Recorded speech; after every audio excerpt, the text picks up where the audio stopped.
So, are you ready for a huge warhorse of an album?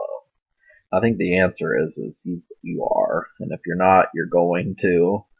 Um, it's Metallica, and we're going to talk about the Black Album. So, I feel like this August, this real entrance into fall, is the perfect time for an album like this to be reviewed, just because, well, we're not done. We're not gonna be in our little log cabin and, curl up in a blanket for the rest of the year just quite yet.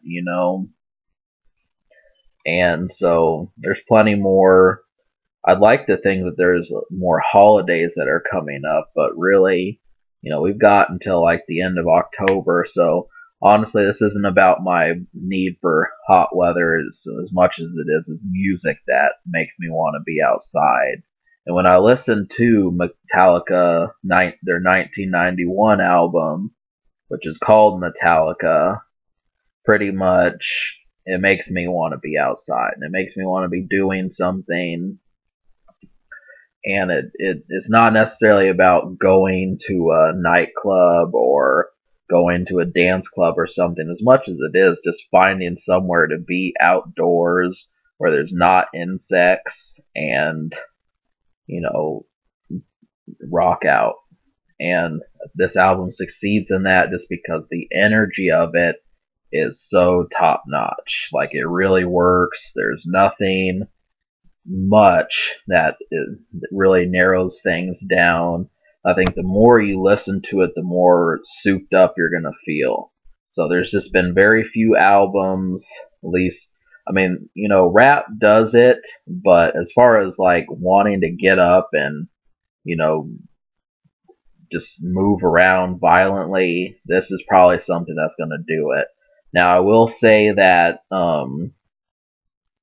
not necessarily, if you're going to include women in this, I kind of think that it should balance out. It's not really about just being delicate, and it's not only delicate either. So, you just get, really, if this is the Black Album, it's basically one of the forefront albums in metal. So that's what we're looking at. Can you smoke to this? And the answer is yes, you can. The very first song on the album you hear, Enter Sandman, is brilliant for that. I feel like Sad But True, Wherever I May Roam, and Of Wolf and Man are some other ones. Now, yeah, I mean, I liked 8 out of 12 songs on this release. So, the production is, yeah, I mean, it's gnarly. First 3 songs on the album are huge hits. Wherever I May Roam is another one. Through the Never. These are just the guitars, the solos on here, all the stuff that you hear is gonna be like real good.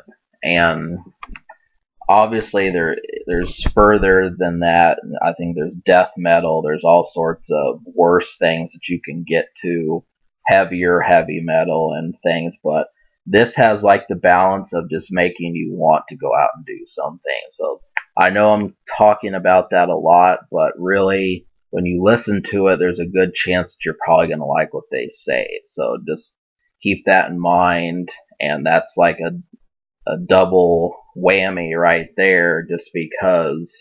So it's got me in a good mood, and then when I listen to it, I agree with everything that they say. So this could really work. So the unheard songs, these are the ones I recommend you check out. 8 out of 12, Enter Sandman, Sad But True, Holier Than Thou, Wherever I May Roam, Through the Never, Of Wolf and Man, The God That Failed, and The Struggle Within. Now, really, from what I know about Metallica, they're pretty much, this album went like 16 times platinum or something like that. And really, what that means is once you get to the point where like 16 million people have bought your album, you got to understand that that level of word of mouth was big. So my biggest thing that I want from this release would be just the Metallica album, right? 1994. Because I looked them up and they took 5 years off between this album and the next one. And really, you want someone at their apex, not on like a new wing. And so this album was like the core of what made them good.